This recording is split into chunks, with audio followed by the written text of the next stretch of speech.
जय गुरुदेव। Class 7th।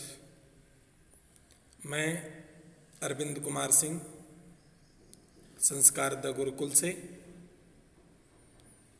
Hindi teacher,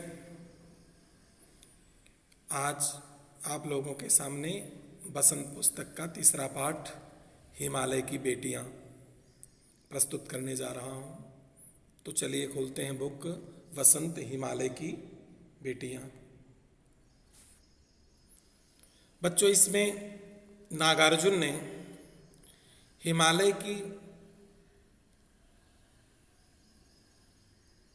गोंद से निकलती हुई नदियों के बारे में उल्लेख किया है और कैसे हिमालय की नदियों को उन्होंने बेटी कहा है, इस पाठ में बताया गया है। अभी तक नदियों को हम क्या कहते थे? गंगा माँ, जमुना माँ। लेकिन यहां इन्होंने क्या कहा है? बेटी कहा है। और किसी ने नदियों को प्रेयसी कहा है। तो आइए देखते हैं पाठ में लेखक ने कहां कहां क्या कहा है।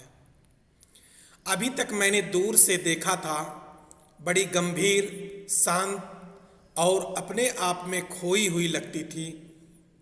संभ्रांत महिला की भांति वह प्रतीत होती थी। उनके प्रति मेरे दिल में आदर और श्रद्धा के भाव थे। माँ और दादी, मौसी और मामी की गोंद की तरह उनकी धारा में डुबकियां लगाया करता। परंतु इस बार जब मैं हिमालय के कंधे पर चढ़ा तो वे कुछ और रूप में सामने थी। मैं हैरान था कि यही दुबली पतली गंगा, यहाँ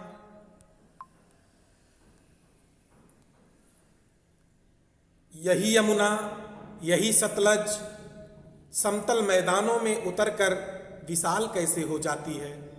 इनका उछलना और कूदना,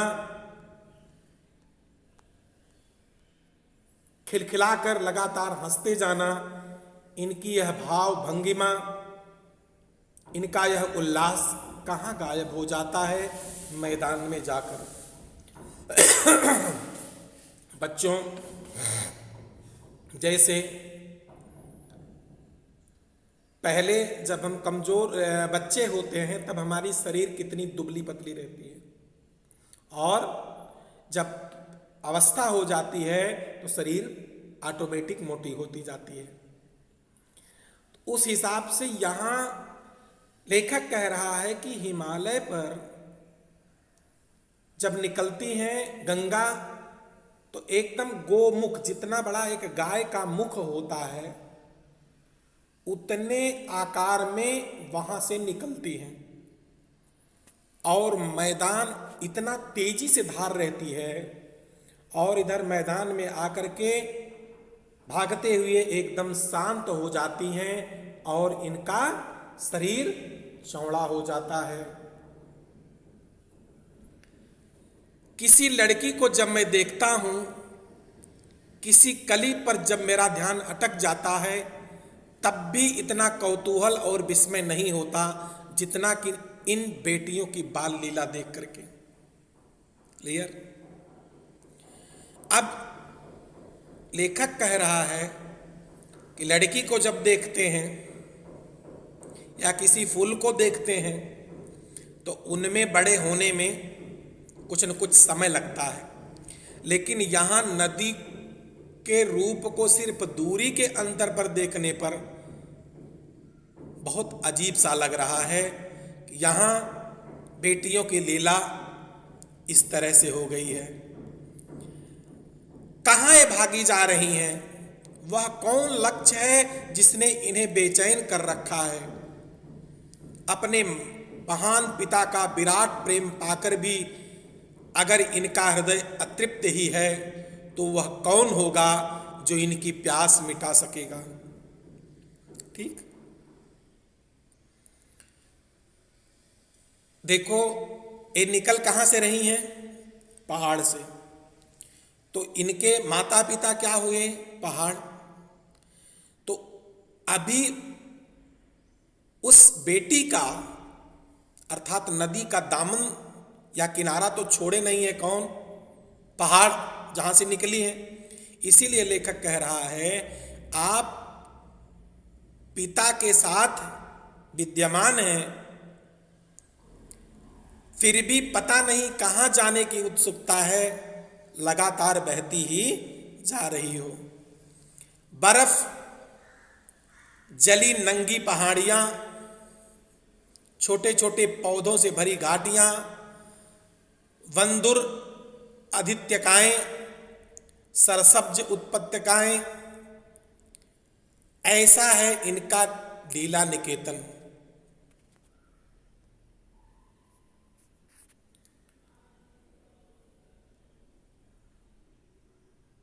इन पहाड़ों पर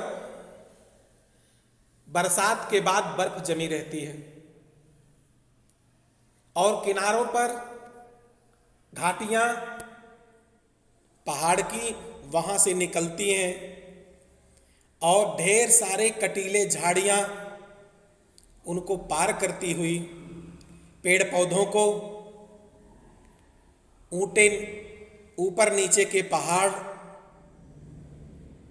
सरपत, सभी को किनारे से ले चलती हुई अपना लीला निकेतन, अर्थात इस तरह नाचती हुई कहाँ?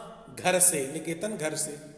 खेलते खेलते जब वह जरा दूर निकल जाती हैं तो देवदार, चीड़, सरो, चिनार, सफेदा, कैल के जंगलों में पहुंचकर शायद इन्हें बीती बातें याद करने का मौका मिल जाता होगा। कौन जाने बुढ़ा हिमालय अपनी इन नटखट बेटियों के लिए कितना सिर धुनता होगा। बड़ी बड़ी चोटियों से जाकर पूछिए तो उत्तर में विराट मौन के सिवा उसके पास और रखा ही क्या है। अब जैसे आदमी की बेटियां चली जाती हैं तो हल्ला मच जाता है, बाप रोता चिल्लाता रहता है, उसी तरह से यहां दिया जा रहा है कि हिमालय की बेटियां भगी चली जा रही हैं, लेकिन बाप के ऊपर मौन के सिवा कोई और विस्मय नहीं दिख रहा है, झलक नहीं दिख रही है। अर्थात पहाड़ वह मौन ही है। सिंधु और ब्रह्मपुत्र,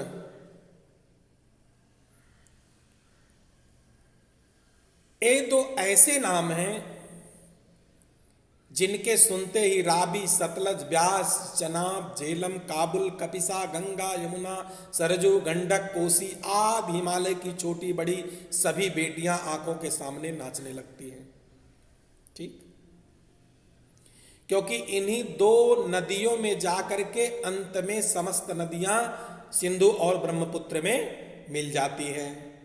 ये सप्त बहनें राबी, सतलज, ब्यास, चनाब, झेलम, काबुल सिंध में, और ये गंगा, यमुना, ये सब गंडक ब्रह्मपुत्र में। वास्तव में सिंध और ब्रह्मपुत्र स्वयं कुछ नहीं है। दयालु हिमालय के पिघले हुए दिल की एक एक बूंद न जाने कब से इकट्ठा होकर इन दो महानदों के रूप में समुद्र की ओर प्रवाहित होती रही हैं। अर्थात सिंध और ब्रह्मपुत्र, इन नदियों का पानी समुद्र में जाकर के मिलता है। एक एक बूंद जो है जिन नदियों से इकट्ठा हुई है वह ले जाकर के समुद्र में इनको मिलाती है। कितना सौभाग्यशाली है वह समुद्र जिसे पर्वतराज हिमालय की इन दो बेटियों का हाथ पकड़ने का श्रेय मिला। अब देखिए लेखक कैसे कल्पना कर रहा है कि उन दोनों नदियों का, सतलज और ब्रह्मपुत्र का, ये कहा कि एक तरफ तो हिमालय से अटैच है, जितनी भी नदियां हैं ये यहीं जाकर के मिल रही हैं, और इधर कहाँ मिल रही हैं? समुद्र में। तो समुद्र को क्या मान लिया? इसकी बेटियों का हाथ समुद्र में ने पकड़ लिया है। तो जब कोई बेटी का हाथ किसी के पकड़ता है तो उससे कौन सा रिलेशन मिलता है? दामाद। और बाप का कौन सा रिलेशन हुआ? ससुर। तो इस तरह ससुर अपने बेटी ब्रह्मपुत्र और सिंध का हाथ अपने दामाद किसको? समुद्र को दिया है। जिन्होंने, आगे देखिए कैसे, जिन्होंने मैदानों में ही इन नदियों को देखा होगा उनके ख्याल में शायद यह बात समझ में आ सके कि बूढ़े हिमालय की गोद में बच्चियां बनकर एक ऐसे खेल ला करती हैं। माँ बाप की गोद में नंग धड़ंग होकर खेलने वाली इन बालिकाओं का रूप पहाड़ी आदमियों के लिए आकर्षक भले न हो, लेकिन मुझे तो ऐसा लुभावना प्रतीत हुआ कि वह रूप हिमालय को ससुर और समुद्र को उसका दामाद कहने में कुछ भी झिझक नहीं होती। देखिए, जैसा मैंने बताया, जो हिमालय पहाड़ों पर रहता हो उसके लिए तो वह एक नदी की तरह है, पानी बह रहा है, उतना ही सीमित है। लेकिन यहाँ लेखक नागार्जुन कह रहे हैं कि हमारे लिए, चूंकि मैं पहाड़ पर कुछ देर के लिए हूँ और उस समुद्र में भी देखा हूँ जहाँ नदियाँ मिल रही हैं, तो दोनों को देखने और निकलने की दशा को देख करके समुद्र को दामाद और हिमालय को ससुर कहने में अतिशयोक्ति नहीं होगी, कुछ गलत नहीं होगा। आगे एक प्रसिद्ध कवि कालिदास की बात करते हुए कह रहे हैं लेखक नागार्जुन, कालिदास के बिरही यक्ष ने अपने मेघदूत से कहा था, वेत्रवती नदी को प्रेम का प्रतिदान देते जाना, तुम्हारी वह प्रेयसी तुम्हें पाकर अवश्य ही प्रसन्न होगी। ठीक। कालिदास ने एक ग्रंथ लिखा मेघदूत। क्या नाम था? मेघदूत। मेघदूत में वर्णन है कि कालिदास ने कहा कि एक बार एक यक्ष एक साधु को, महात्मा को रोज सवेरे फूल चुन करके ले जाता था देने के लिए, पूजा के लिए। और एक दिन वह सो गया अपनी पत्नी के साथ और सुबह उठने में उसको देर हो गई और पूजा का फूल नहीं ले गया। जब पूजा का समय हुआ तो वह साधु जागे और फूल न पा करके यक्ष के ऊपर गुस्सा हुए। यक्ष जब पहुंचा तो बोले, कहाँ थे? कहा कि सो गया था। तब उस साधु ने उसको श्राप दे दिया, जाओ तुम 1 साल के लिए अपनी पत्नी से अलग हो जाओगे। वह यक्ष अपनी पत्नी से 1 साल के लिए अलग हो गया। कश्चित कांता बिरा करुणा। तो इस तरह से 1 साल अलग होने के बाद यक्ष सावन मास में बादल काले काले जा रहे हैं और उन बादलों से संदेश दे रहा है अपनी पत्नी को, उसका उल्लेख यहां किया जा रहा है। और जब बादलों को संदेश मिल रहा है तो बादल में पानी इसी धरती से जाते हैं, तो वहां बेतवा नदी को बादल की पत्नी कह रहा है। कौन? कालिदास मेघदूत में। तो बेतवा नदी को प्रेम का प्रतिदान देते जाना, तुम्हारी वह प्रेयसी तुम्हें पाकर अवश्य ही प्रसन्न होगी। अर्थात जो तुमसे प्रेम करती है वह बेतवा तुम्हें जब पाएगी, किसको, बादल को, तो वह प्रसन्न होगी।